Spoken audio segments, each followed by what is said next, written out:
हाँ तो बच्चों इसका चौथे का पहला सवाल है कि एक छात्रावास के मासिक व्यय का एक भाग नियत है तथा शेष इस पर निर्भर करता है कि छात्र ने कितने दिन भोजन लिया।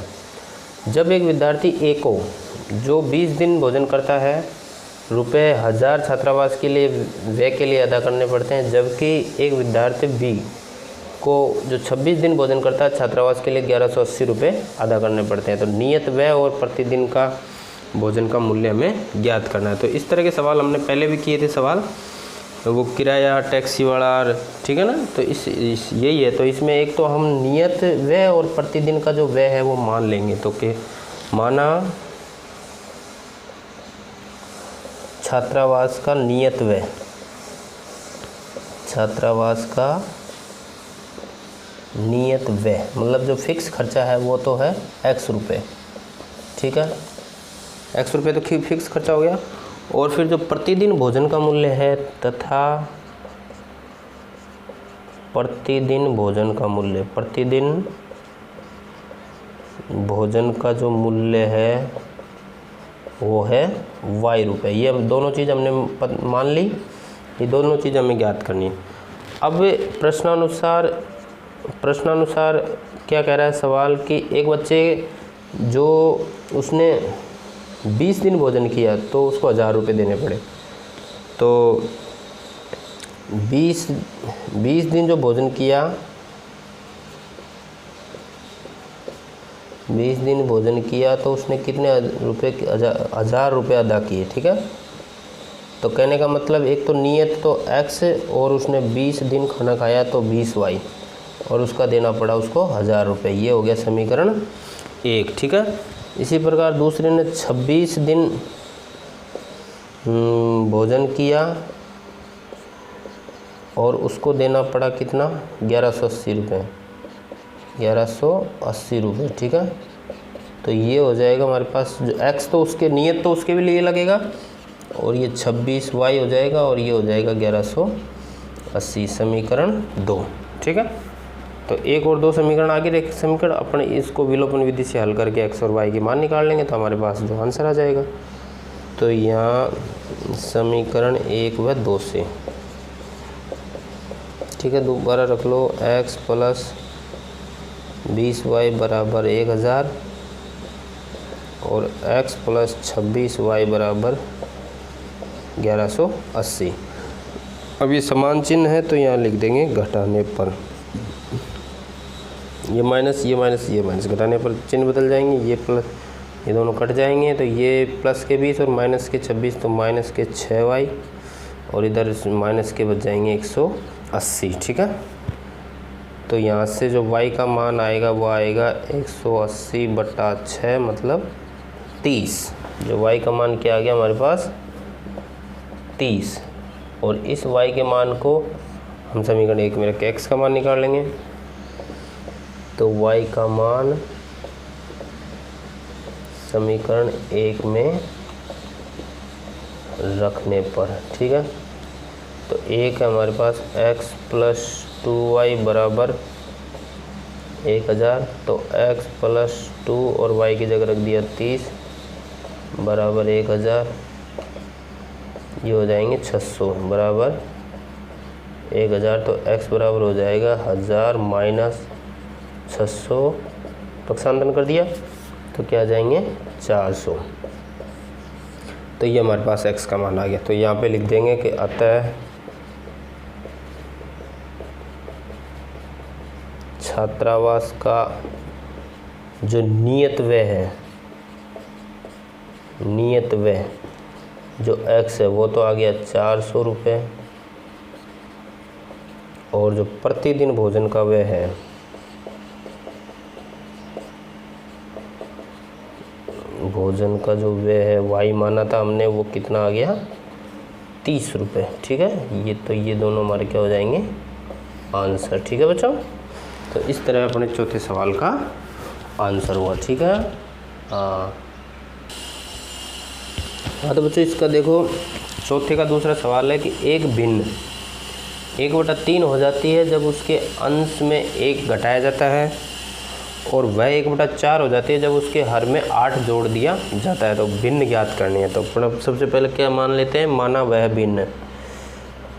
तो माना वह भिन्न है x/y है, ठीक है, ये भिन्न मान ली हमने। अब प्रश्नानुसार जैसे जैसे सवाल में कह रहा है वैसे अपन उसको करते हैं, ठीक है। तो अगर 1/3 हो जाती है तो उसके अंश में से 1 घटाया जाता है। तो अंश में से अगर 1 घटा दें तो वह भिन्न हो जाती है 1/3, ठीक है। उसके अंश से 1 घटा दिया तो वह 1/3 हो जाती है, ठीक है। इसको हल कर दीजिए तो ये हो जाएगा 3x - 3 बराबर y, वज्रगुणन के दिया तो ये हो जाएगा 3x - y बराबर 3। समीकरण 1 पक्षांतरण कर लिया, इसका क्या किया है, पक्षांतरण, ठीक है। अब दोबारा पुनः क्या कह रहा है वो कि भिन्न जो है वो 1/4 हो जाती है जब हर में 8 जोड़ दिया जाता है। अब अंश में कुछ नहीं, हर में अगर 8 जोड़ दें तो वो हो जाती है 1/4, ठीक है। इसको भी वज्रगुणन कर दो, ठीक है। तो वज्रगुणन हो जाएगा 4x बराबर y + 8, तो 4x - y बराबर 8, ये हो गया समीकरण 2, ठीक है। 1 और 2 में वही विलोपन विधि लगा दो तो हमारे पास हो जाएगा। तो समीकरण 1 व 2 से तो 1 हो जाएगा 3x - y बराबर 3 और 2 है 4x - y बराबर 8, ठीक है। अब y के गुणांक तो समान है लेकिन चिन्ह अलग अलग है, चिन्ह समान है, चिन्ह भी समान है। तो उसके लिए क्या करेंगे, पढ़ यहाँ पे लिख देंगे घटाने पर। क्या करने पर, घटाने पर ये माइनस, ये प्लस और ये माइनस हो जाएगा। अब दोनों घट जाएंगे। तब यहाँ से तो बचा -x, क्योंकि 3 प्लस के होगी 4 माइनस के होगी, यहाँ से बच गया -5। तो x का मान क्या आ गया, 5, क्योंकि माइनस से माइनस कट गया, ठीक है। x का मान 5 आ गया। तो अब y का तो अपन पता कर ही सकते हैं आसानी से। x का मान समीकरण 1 में रख दो, x का मान समीकरण 1 में रखने पर, ठीक है। तो समीकरण 1 है हमारे पास 3x - y बराबर 3, x बराबर रख दो 5, तो 3 और 5 और y बराबर 3, तो 15 - y बराबर 3, तो -y बराबर 3 - 15, तो -y बराबर -12, माइनस से माइनस कट गया, y बराबर कितना आ गया, 12। अब x और y के मान आ गए तो अतः हमारी जो अभिष्ट भिन्न है वो आ जाएगी। अतः अभिष्ट भिन्न क्या हो जाएगी हमारे पास, x/y, तो x मतलब 5/12, ये हमारा क्या हो जाएगा, आंसर, ठीक है बच्चों। तो इस तरह अपन इसके भिन्न ज्ञात कर लेंगे। तो ये चौथे का दूसरा हो गया।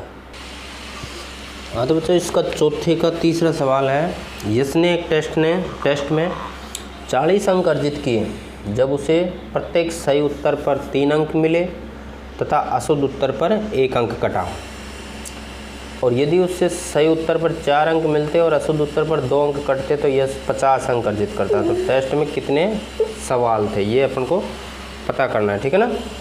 तो पहले तो अपन ये करें कि यश ने जो सही प्रश्न किए और उनकी संख्या माने, तो माना यश द्वारा सही प्रश्नों की संख्या तो सही प्रश्न की संख्या थी x, ठीक है, और तथा गलत प्रश्नों की संख्या क्या थी, दोनों का मानेंगे ना हम। तो गलत मान लो उसने सही जो किए वो तो x थे और गलत किए जो वो है y, ठीक है। अब प्रश्नानुसार जैसे सवाल कह रहा है वैसे उसको जमाओ कि अगर वो 40 अंक का अर्जित करता है तो उसके प्रत्येक सही के लिए 3 अंक, मतलब सही के लिए 3 अंक तो 3x, और 1 अंक y के लिए कटता तो y, और इसका आता 40, ठीक है। ये तो आ गया हमारे पास समीकरण 1। दूसरे में कह रहा है कि वो 4 अंक, अगर सही के लिए 4 अंक मतलब 4x और अशुद्ध उत्तर के लिए 2 अंक कटते, मतलब 2y कटते, तो उसके आते 50 नंबर। ये आ गया समीकरण 2। ठीक है, तो अब इन दोनों समीकरणों से अपन विलोपन विधि से x और y के मान निकाल सकते हैं। तो जैसे इसको ध्यान से देखेंगे तो अपन विलोपन विधि में गुणांक बराबर करते हैं, तो इसमें y और इसमें 2y आ रहा है। तो अगर मैं इसको 2 से गुणा और इसको 1 से गुणा करके वापस लिख दूँ तो हम विलोपन विधि आसानी से लगा सकते हैं। तो 2 से करेंगे तो ये हो जाएगा 6x माइनस के 2y बराबर 4 2 80, और इसको तो 1 से गुणा करना है, तो ये हो जाएगा 4x माइनस 2y बराबर 50। अब दोनों के इनके जो गुणांक बराबर किए उनके चिन्ह समान है, तो यह लिख देंगे घटाने पर। तो घटाने पर ये माइनस, ये प्लस और ये माइनस हो जाएगा। ठीक है, तो ये तो कैंसिल हो जाएगा, 6x और माइनस के 4x, तो ये बच जाएंगे 2x बराबर 80 में से 50 गए तो पीछे रहे 30। तो x का मान आएगा 30/2, तो x का मान आ जाएगा 15। x का मान कितना आ गया? 15। इसी तरह अपन y का मान निकालेंगे। तो रख दो कि x का मान समीकरण 1 में रखने पर x का मान समीकरण 1 में रखने पर, ठीक है। तो 1 है हमारे पास 3x माइनस वाई बराबर 40, x की जगह 15 रख दो, तो 3 15 माइनस वाई बराबर 40, ये हो जाएंगे 15 3 45 माइनस वाई बराबर 40, तो माइनस वाई बराबर हो जाएगा 40 माइनस के 45, तो y बराबर माइनस के 5, तो y का कितना आ जाएगा 5। तो ये y का मान आ गया हमारे पास 5। अब वो सवाल में कह रहा है हमने कि टेस्ट में कितने सवाल थे, मतलब गलत और सही मिला के कितने थे। तो यहाँ लिख देंगे अतः टेस्ट में कुल सवाल, जो कुल सवाल है वो कितने थे, x प्लस वाई, गलत और सही दोनों मिला के हैं, तो 15 प्लस 5 बराबर 20 सवाल थे टोटल। टेस्ट में कितने सवाल थे, कुल सवाल कितने थे 20, तो ये हमारा क्या हो जाएगा आंसर। ठीक है बच्चों, तो इस प्रकार ये चौथे का तीसरा सवाल पूरा हुआ। ठीक है ना। तो बच्चों इसका चौथे का चौथा सवाल है कि एक राजमार्ग पर 2 स्थान A और B 100 किलोमीटर की दूरी पर है। एक कार A से तथा दूसरी कार B से एक ही दिशा में चलना प्रारंभ करती है। यदि ये कारें भिन्न चालों से एक ही दिशा में चलती है तो ये 5 घंटे पश्चात मिलती है, और यदि वे विपरीत दिशा में चलती है तो 1 घंटे के पश्चात मिलती है। तो दोनों कारों की हमें चाल ज्ञात करनी है। तो देखो मैंने यहाँ पे A और B 2 जगह 2 स्थान है, 100 किलोमीटर इनके बीच की दूरी है। तो जो A कार है उसकी दूरी चाल मान ली x किलोमीटर प्रति घंटा, और B कार है उसकी दूरी वो चाल है y किलोमीटर प्रति घंटा। ये हमने लिख लिया। ठीक है। अब देखो इसमें 2 स्थितियाँ बन रही है। एक बार तो ये समान चाल से मतलब एक बार तो ये क्या है कि समान दिशा में चल रही है, और एक बार ये विपरीत दिशा में चल रही है। तो सापेक्ष चाल का एक स्थिति तुम्हें पता होनी चाहिए। सापेक्ष चाल की क्या होती है कि जैसे मान लो 2 कार है, एक ये इधर है एक इधर, ये x किलोमीटर से ये y किलोमीटर से जा रही है। तो ये अब देखो ये तो एक समान चाल में चल रही है, एक चलेगी इधर और दूसरी इधर, और एक चलेगी इधर और एक इधर। तो ये तो हो गई समान दिशा। अगर इन दोनों की है समान दिशा तो ये इसकी सापेक्ष चाल हो जाएगी x minus y kilometre per hour. ठीक है। और अब ये विपरीत दिशा में जा रही है, इसकी भी x है, इसकी भी y है, इसकी भी x है, इधर y है। तो ये विपरीत दिशा हो गई। विपरीत दिशा में इसकी चाल हो जाएगी, सापेक्ष जो चाल है वो x plus y kilometre per hour. ठीक है। और ये भी विपरीत दिशा है, तो इस विपरीत दिशा में भी जो सापेक्ष चाल हो जाएगी वो x plus y kilometre per hour हो जाएगी। ठीक है। तो सापेक्ष चाल की स्थिति तुम्हें पता होनी चाहिए। तो इस सवाल में भी हमारे 2 कंडीशन हो रही है। तो कौन कौन सी, तो यहाँ पे स्थिति फर्स्ट लिखेंगे अपन, स्थिति फर्स्ट, स्थिति फर्स्ट। तो स्थिति फर्स्ट में क्या कह रहा है वो कि जब समान एक ही दिशा में चलती है तो 5 घंटे पश्चात मिलती है। ठीक है, तो समान दिशा में चलने पर सापेक्ष चाल क्या हो जाएगी, जो सापेक्ष चाल है वो क्या हो जाएगी, x minus y kilometre per hour हो जाएगी सापेक्ष चाल। दूरी हमारे पास वही है कितनी, 100 किलोमीटर। ठीक है, और समय कितना, अगर एक दिशा में चल रही है तो कितने बजे, 5 घंटे बाद वो मिल रही है आपस में। ठीक है, और एक हमारे ये जो दूरी का सूत्र है, चाल बराबर दूरी बटा समय, ये भी बहुत इम्पोर्टेंट सूत्र है जो बार बार काम आता रहता है हमारे, इसका भी अपन को ध्यान रखना है। ठीक है, तो यही सूत्र काम आएगा इसमें। तो हम इसमें अगर समय ज्ञात कर लेंगे तो समय क्या हो जाएगा हमारे पास, ये दूरी चाल, तो चाल हो जाएगी x माइनस वाई बराबर दूरी है 100 और बटा 5, तो ये 20 बार हो गया, तो x माइनस वाई बराबर क्या हो गया, 20। ये आ गया समीकरण 1, स्थिति पहली से। और दूसरी जो स्थिति बनेगी, वो दूसरी स्थिति हमारी सेकंड जो स्थिति बनेगी वो क्या बनेगी, विपरीत दिशा में चलने पर। ये तो समान दिशा में, तो ये विपरीत दिशा में चलने पर कार्य, विपरीत दिशा में चलने पर सापेक्ष चाल क्या हो जाएगी हमारे पास, जो सापेक्ष चाल है वो तो हो जाएगी x प्लस वाई किलोमीटर पर घंटा। दूरी हमारे पास वो की वो है 100 किलोमीटर, और अब जो समय लग रहा है वो है हमारे पास 1 घंटा। अगर वो समान विपरीत दिशा में चलेगी तो 1 घंटे बाद ही मिल जाएगी। ठीक है, तो इसमें भी हम यही सूत्र लगाएंगे, तो इसका सूत्र लगा रहे हैं। ठीक है ना, तो ये इसके लिए मैं इनको मिटा रहा हूँ। हमारा ये सूत्र चाल बराबर होता है दूरी बटा समय। ठीक है, इसको मैं इधर छोटा लिख रहा हूँ।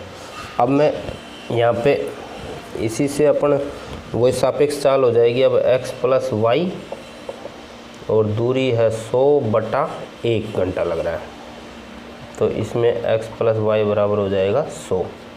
ये हो गया समीकरण 2। अब ये एक और 2 समीकरण आगे, इससे अपन x और y निकाल सकते हैं।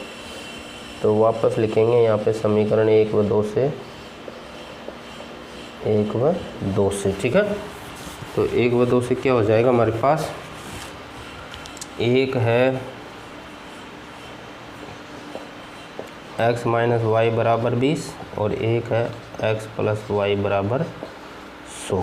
तो ये कट जाएगा, तो 2x बराबर 120, तो x बराबर हो जाएगा 120 बटा 2, तो x बराबर हो जाएगा 60, और x बराबर 60 हो जाएगा। उसके बाद अपन y का मान भी निकाल सकते हैं। तो यहाँ पे रख दो x का मान समीकरण 1 में रखने पर, 1 में रखने पर, तो 1 है हमारे पास x माइनस वाई बराबर 20, x की जगह 60 रख दो, तो 60 20, तो ये हो जाएगा माइनस वाई बराबर 20 माइनस 60, तो माइनस वाई बराबर माइनस 40, और y का मान हो जाएगा 40। ठीक है, तो ये आगे तो हमने जो कार्य दोनों चालों की कार ज्ञात करनी है, तो आता है एक आर की चाल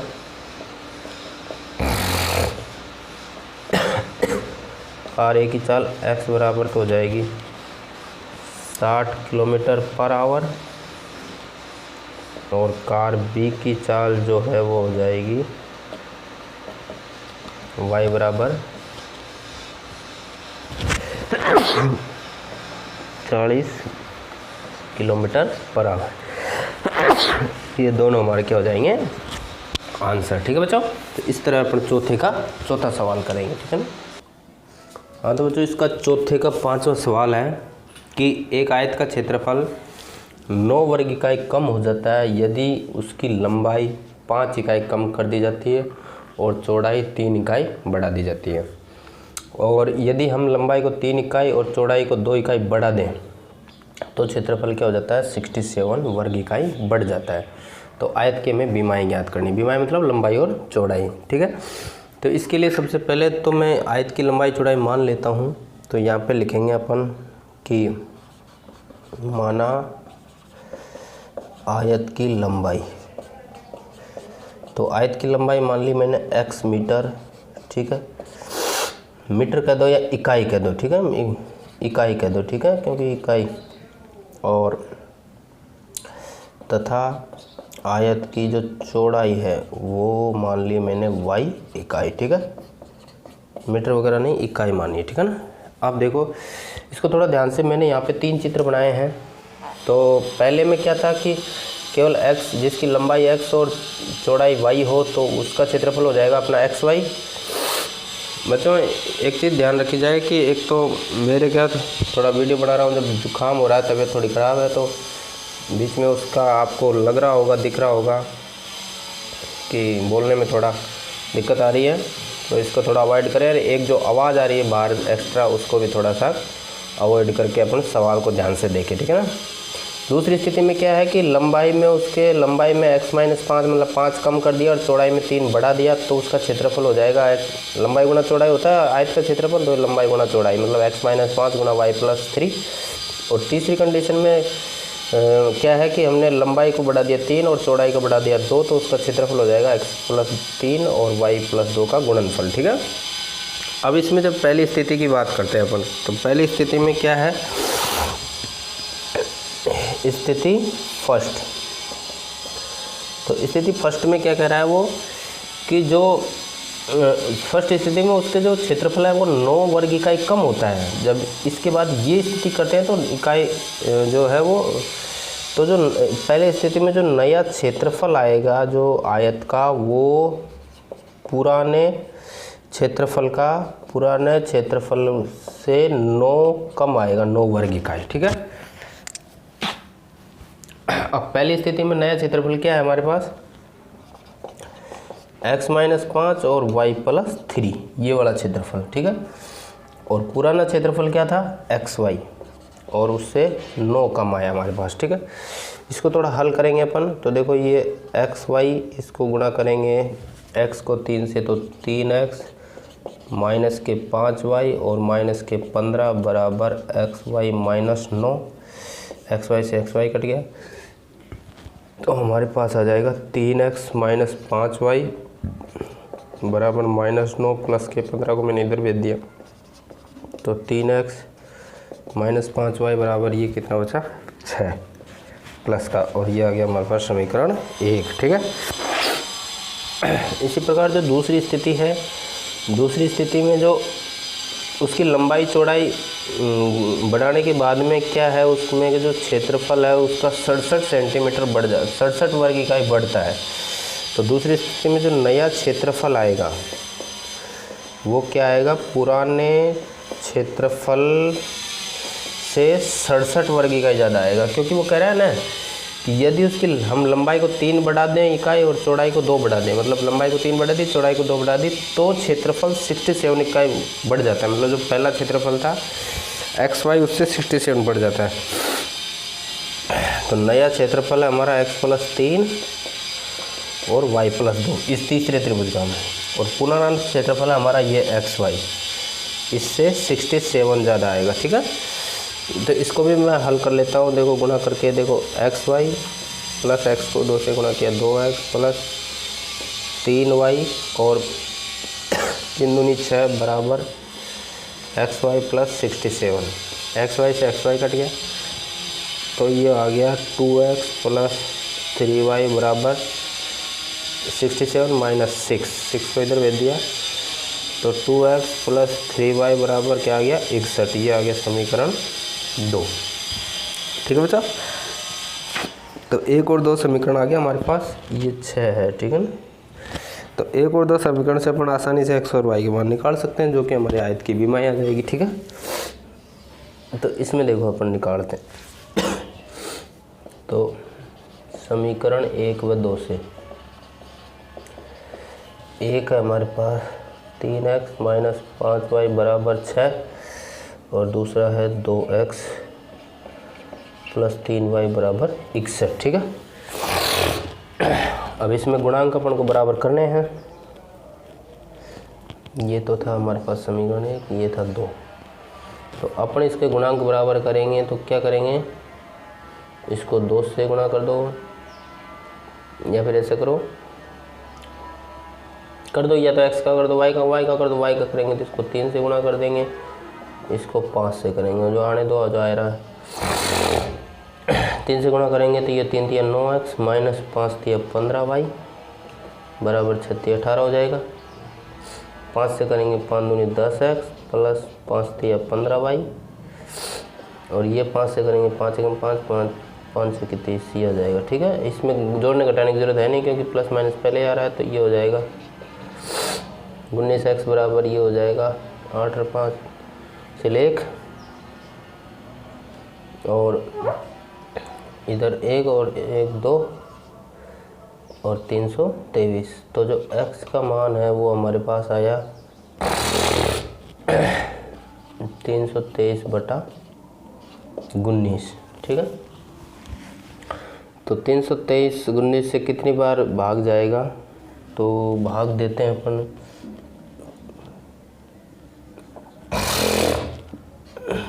19 का, तो कितनी बार जाएगा भाग, ये देखो भाग दे लेते हैं ना। 19 से 323 में 19 का भाग 19, ये कितने बच गए 12, 3 131, तो 131 में 95 102 7 8 ना नहीं 95 102 19 7 पूरा नहीं जाएगा क्या, नहीं 133 आ रहा ना यार, तो 7 बार चला जाएगा।